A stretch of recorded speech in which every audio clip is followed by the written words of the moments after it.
함께 사도신경으로 신앙 고백하시겠습니다. 나는 전능하신 아버지 하나님 전지의 창조주를 믿습니다. 나는 그의 유일하신 아들 우리 주 예수 그리스도를 믿습니다. 그는 성령으로 잉태되어 동정녀 마리아에게서 나시고 본디오 빌라도에게 고난을 받아 십자가에 못 박혀 죽으시고 장사된 지 사흘 만에 죽은 자 가운데서 다시 살아나셨으며 하늘에 오르시어 전능하신 아버지 하나님 우편에 앉아 계시다가 거기로부터 살아있는 자와 죽은 자를 심판하러 오십니다. 나는 성령을 믿으며 거룩한 공교회와 성도의 교제와 죄를 용서받는 것과 몸의 부활과 영생을 믿습니다. 아멘. 우리 함께 찬송가 357장 주 믿는 사람 일어나 다 힘을 합하여 우리 함께 찬송하도록 하겠습니다. 357장입니다.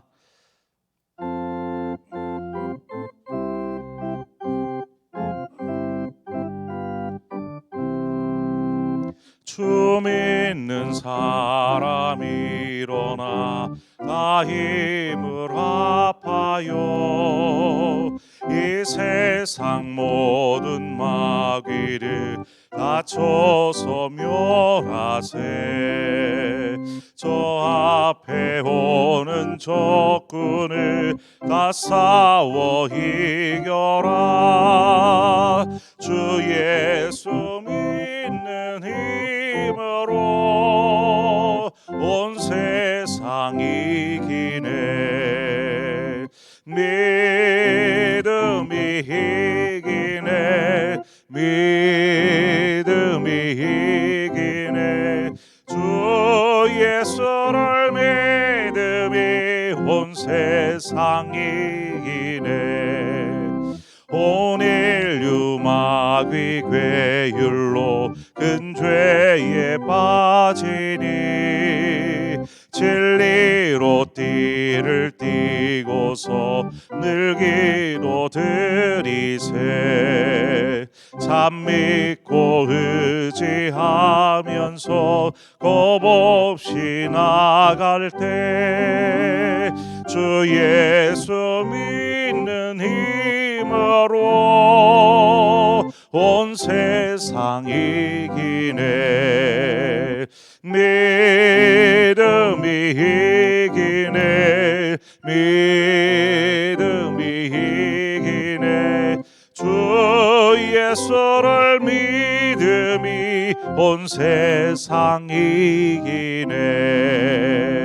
끝까지 이긴 자에게 흰 옷을 입히고 또 영생복을 주시니 참 기쁜 일일세. 이 어두운 세상 지나서 저 천성 가도록 주 예수 믿는 힘으로 온 세상 이기네. 믿음이 이기네. 믿음이 이기네. 주 예수를 믿음이 온 세상 이기네. 아멘. 하나님 말씀 보겠습니다. 시편 144편 1절에서 11절의 말씀을 우리 한 절씩 교독해서 보도록 하겠습니다. 시편 144편 1절에서 11절의 말씀입니다. 주신 말씀 한 절씩 교독해서 보도록 하겠습니다. 나의 반석이신 여호와를 찬송하리로다. 그가 내 손을 가르쳐 싸우게 하시며 손가락을 가르쳐 전쟁하게 하시는도다.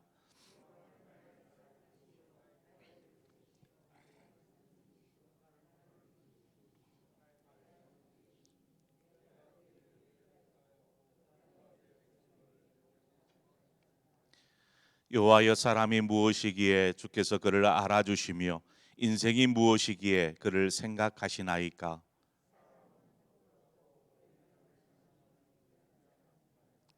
여호와여, 주의 하늘을 들이우고 강림하시며 산들에 접촉하사 연기를 내게 하소서.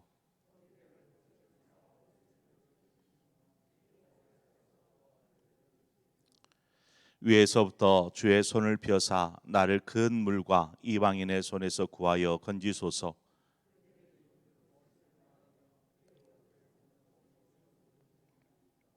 하나님이여, 내가 주께 새 노래로 노래하며 열 줄 비파로 주를 찬양하리이다.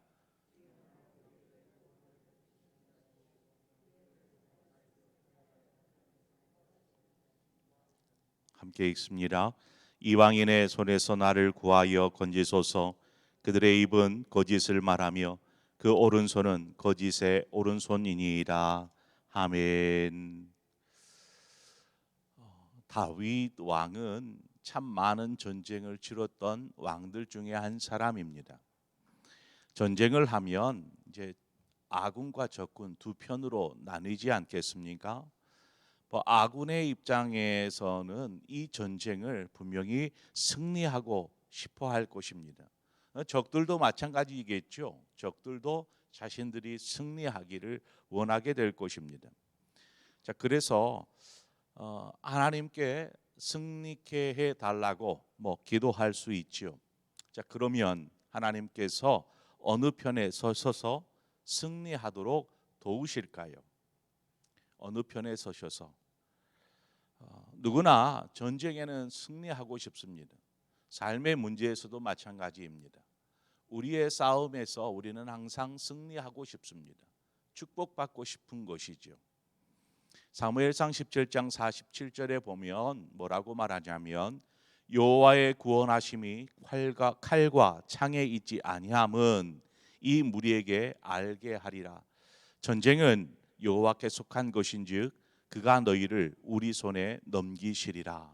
여기에 말씀에 보면 전쟁은 누구에게 속했다라고 말합니까? 하나님께 속했다라고 분명하게 말씀하고 있습니다. 자, 그러면 하나님께 속했다라는 말이 무슨 말일까요? 전쟁의 승패는 하나님께 속하였다라고 해석할 수 있습니다.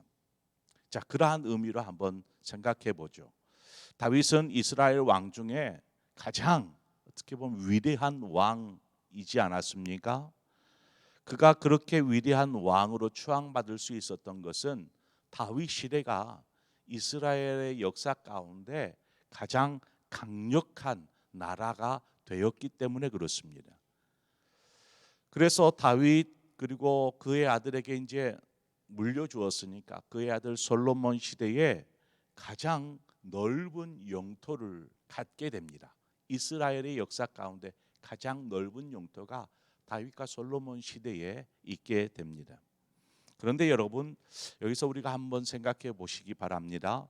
다윗은 많은 전쟁을 치루었는데 왜 주변에 있는 다른 큰 나라들, 예를 들어서 아수르나 혹은 바벨론이나 다음에 있는 페르시아나 혹 그 다음에 이제 헬라 제국이나 로마 제국처럼 이들 나라들은 대제국이라고 합니다. 대제국, 거대한 영토를 가진 나라들이죠. 이러한 대제국, 이들은 광활한 영토를 차지했던 나라들의 이름들입니다. 왜 이스라엘의 왕이었던 이 다윗 왕은 이러한 대제국을 건설하지 못한 것일까요? 분명히 이스라엘 나라는 다른 때보다도 다윗 시대에 가장 넓은 영토를 차지하고 있었습니다. 하지만 대제국에 비하면 그 영토는 그냥 작은 협소할 뿐이었습니다. 왜 하나님은 다윗을 통해서 이러한 대제국을 만들지 않으셨던 것일까요? 하나님의 힘을 빌려 주변 나라들이 넘볼 수 없는 그러한 거대한 제국을 이루면 얼마나 좋을까요? 하나님은 전쟁을 즐거워하시는 분이 아니십니다. 우리가 무엇을 보아 알 수 있냐면 다윗이 후에 성전을 짓고 싶어 할 때에 성전을 짓지 못했던 이유 중에 하나가 그의 손에 전쟁을 통해서 피를 너무 많이 묻혔기 때문에 그것이 이유였습니다. 하나님은 전쟁을 즐거워하지 않으신 분입니다. 하나님은 이스라엘에게 약속하신 땅, 젖과 꿀이 흐르는 가나안 땅이죠. 그 땅은 그렇게 넓은 지역이 아닙니다. 가나안 땅은 조그만한 지역입니다. 이 다윗과 솔로몬 시대에 가장 넓은 영토를 차지했다 그랬는데 그 영토라는 것이 이 가나안 지역, 하나님께서 약속하셨던 그 가나안 땅에서 조금 더 넓어진 영토였습니다. 그 땅은 그렇게 넓지 않은데 그래서 이 가나안이라는 조그만한 땅을 차지하고 있는 이스라엘을 주변의 큰 나라들이 이 자주 공격하고 괴롭혔던 이유가 있습니다. 작은 땅덩이니까, 작은 약소국이니까 주변에서 쉽게 넘보았습니다.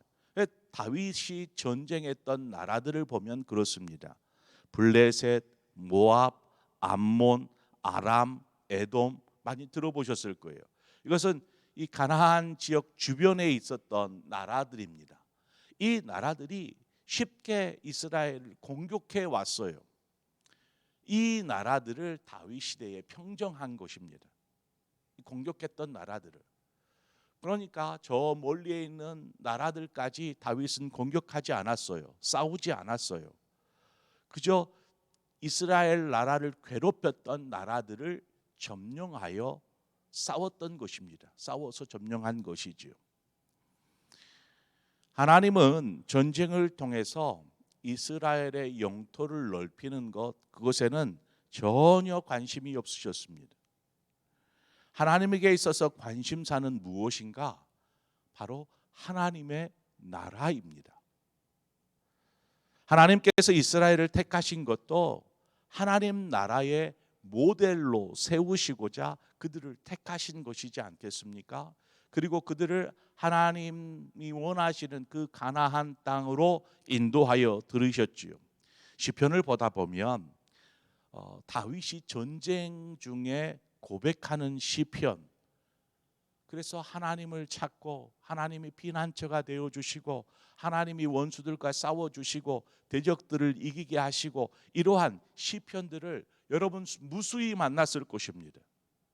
자주 그러한 시편을 보았을 것입니다. 오늘 본문 144편도 전쟁에서 승리케 하실 그 하나님을 찬송하며 하나님의 백성들을 보호하시고 하나님의 나라를 파괴하려는 그 원수들을 무찔러 주십시오라는 다윗의 간구 또 노래인 것입니다. 다윗이 기도하는 것은 전쟁을 치르니까 하나님 이 전쟁 이겨야 합니다 하면서 적들을 물리쳐 승리케 해달라고 단지 그것을 위해서 기도하지 않습니다. 만약 다윗이 자신의 업적 승리했다라는 그 업적을 인간적으로 남기기 위해서 전쟁에 참여하고 하나님께 구했다라면 하나님께서 승리케만 하셨을지 그것은 저도 장담하지 못하겠습니다. 다윗은 이 전쟁을 어떠한 관점에서 바라보냐면 하나님 나라의 관점에서 이 전쟁을 바라보는 것입니다. 모든 전쟁에 대한 시편의 기록들이 바로 이 관점에서 시작이 됩니다. 그래서 바꿔 말하면 하나님 나라, 이스라엘 하나님께서 택하셔서 하나님 나라 세우시지 않았습니까?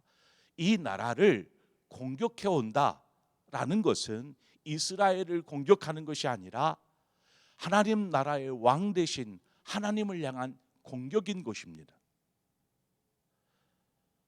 그래서 다윗이 하나님, 적들이 하나님 나라를 공격해 와요. 원수들이 하나님 나라를 공격합니다.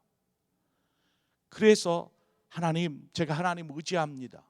하나님 도와주십시오. 하나님의 이름으로 나아가서 싸우는 것입니다.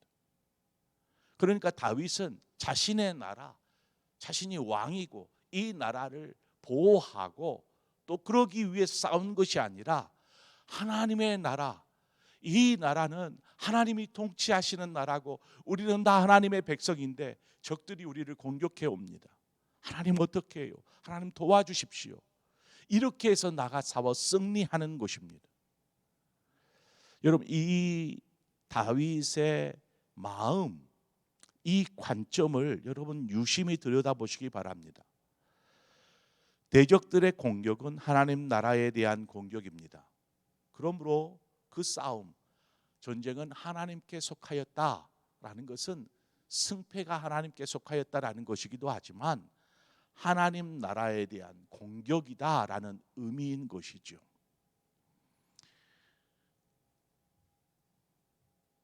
이 말씀을 이제 우리의 삶에 우리에게 어떻게 적용해 볼 수 있겠습니까? 하나님의 나라는 어떤 영토를 차지하기 위한 싸움, 전쟁에서 패배해서 죽고 하는 그러한 싸움이 아니라 어떤 영토를 차지하거나 싸워서 이기는 그것이 아닙니다. 오늘날 한번 보세요. 전 세계에 복음이 전해졌습니다. 그리고 세계 곳곳에 하나님의 교회가 세워졌고 또 하나님의 자녀들이 살게 되었습니다. 하나님의 백성들이 사는 곳은 무엇입니까? 하나님의 나라인 것이죠. 그러나 세계 방방 곳곳에 하나님의 백성들, 하나님의 나라가 세워진 것입니다. 어떻게 보면 지구촌이 하나님의 나라라고 말할 수 있죠. 근데 100%다 하나님의 백성은 아니지 않습니까? 하지만 곳곳에 하나님의 백성들, 자녀들이 살고 있습니다. 그런데 이 하나님의 자녀들이 살아가는 데 있어서 여전히 하나님의 자녀들을 공격하고 있고 또 공격받고 있더라는 것입니다. 이것은 이 영적인 싸움입니다. 하나님의 나라는 이미 우리 안에 이루어져 있지만 우리는 여전히 세상 속에서 공격받고 있습니다. 그래서 단지 하나님, 제가 어떤 먼 일을 하는데요, 혹은 제가 어떤 어려움을 당하고 있는데요, 하나님 이 어려움으로부터 나를 구원해 주십시오. 혹은 뭐 어떤 일들이 잘 되게 해 주십시오라고 기도할 수 있어요.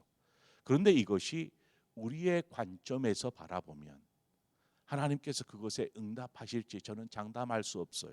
하지만 하나님께서 다윗의 삶 가운데 응답하신 것을 보면 무엇을 볼 수 있냐면 하나님의 나라의 관점에서 이것을 해석하는 것입니다.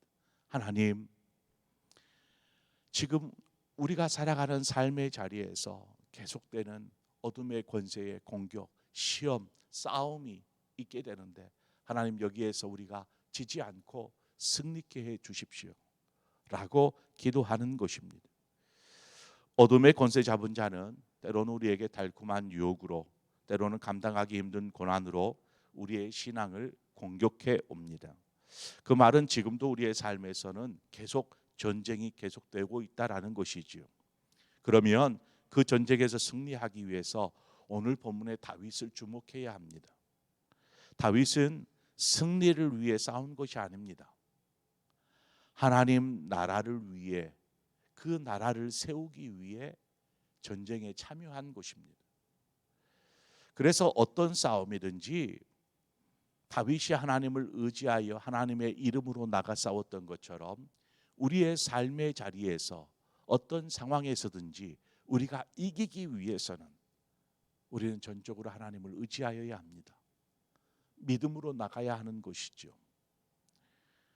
우리의 영적 싸움은 우리 안에 거하시는 주님을 향한 도전이지 않겠습니까? 주님에게 걸어오는 싸움과 같으니까 주님께서 우리를 도와주시는 것입니다. 그저 인간적인 마음에 잘 되고 싶어서 무엇이든 이기고 싶어서 하는 싸움이 아니라 하나님, 이것은 우리 안에 계시는 하나님을 향한 도전입니다. 하나님 싸워주십시오. 주님의 이름으로 믿음으로 나아가겠습니다라는 거룩한 결단들, 고백들이 있을 때 우리의 삶에 우리는 승리할 수밖에 없는 줄 믿습니다. 로마서 8장 35절에 보니까 누가 우리를 그리스도의 사랑에서 끊으리요? 환난이나 공고나 박해나 기근이나 적신이나 위험이나 칼이랴.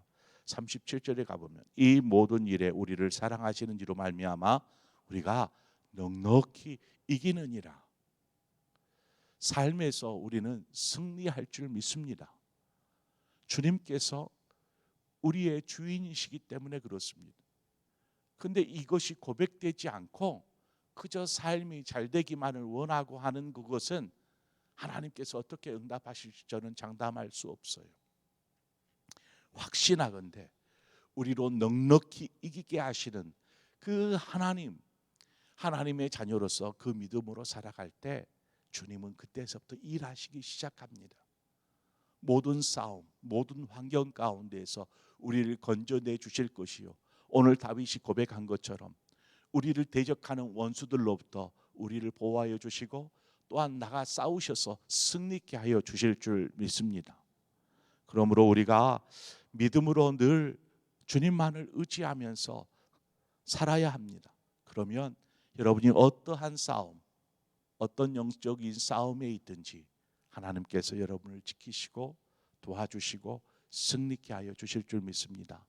다윗이 승리의 찬송을 하는 것처럼 여러분의 삶에 이러한 찬송이 있기를 바랍니다. 기도하겠습니다. 좋으신 하나님 아버지, 그저 인간적인 마음으로 어려움이 처했을 때 잘 되기를 원하고 그 상황에서 얼른 벗어나기를 원하여 기도하지만 하나님, 우리에게 필요한 것이 무엇입니까? 진정으로 우리가 하나님의 나라를 구하고 있고 하나님께서 주인 되는 삶을 우리가 살고 있는지를 먼저 돌아보고 살피게 하여 주시고 그러한 믿음으로 하나님 삶을 바라보게 하여 주옵소서. 그래서 우리의 삶의 자리에서 하나님의 나라가 이루어지게 하여 주옵소서.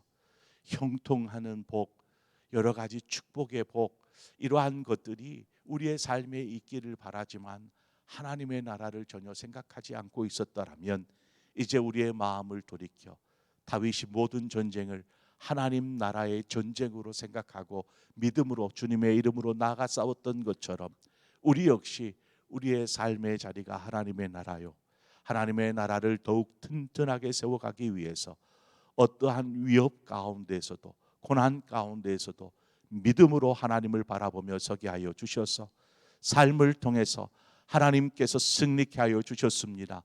하나님께서 이기게 하여 주셨습니다. 고백할 수 있는 우리의 믿음이 되게 하여 주시옵소서. 예수님의 이름으로 기도합니다. 아멘. 오늘 이 시간 우리 함께 기도할 것은 말씀을 생각하면서 여러분의 삶 가운데 어떤 싸움이 있고 있는지, 만약에 그 싸움이라면 단지 인간적인 마음으로 바라지 말고 하나님 나라의 의미에서 하나님, 저는 믿음으로 설겠습니다. 하나님의 백성으로 서겠습니다. 우리의 가정을 하나님 나라 되게 하겠습니다. 그런데 이러한 어려움이 있네요. 하나님 도와주시옵소서 라고 기도하시기를 바랍니다. 그렇게 우리의 가정을 위해서, 특별히 오늘 이 시간에는 나라를 위해서 기도하기를 원합니다. 하나님, 이 나라가 하나님의 나라가 되게 하여 주옵소서. 이것을 무엇이 방해합니까? 이것이 무엇이 이 하나님의 나라 되지 못하게 하고 있습니까? 그것들을 하나님 물리쳐 주옵소서. 이렇게 기도하시기를 바랍니다. 특별히 위정자들을 위해서 기도하시고 또 세상에 또 편안함, 안락함, 이러한 것들이 많은 청소년들을 위협하고 있습니다. 청소년들이 믿음 안에 설 수 있도록, 하나님의 보호하심 안에 살아갈 수 있도록 이 나라를 위해서 기도해 주시고 또한 한국 교회를 위해서도 우리가 함께 기도하기를 원합니다. 한국 교회가 교회로서의 역할을 감당하는, 그래서 많은 이들이 교회 안에서 또 피난처를 찾게 하고 그 안에서 힘을 얻어서 나아가 예수 그리스도의 이름으로 나아가서 이 땅을 하나님의 나라로 변화시키는 그러한 한국 교회가 될 수 있도록 이 시간 우리 함께 한 마음으로 기도하며 나아가도록 하겠습니다. 함께 기도합니다. 하나님 아버지, 이 시간 우리를 죄전으로 불러주신 것을 감사합니다. 아버지, 우리가 하나님의 품에 있을 때에 그 품이 가장 안전하고 우리의 피난처가 되어 주시는 것은 그곳이 하나님의 나라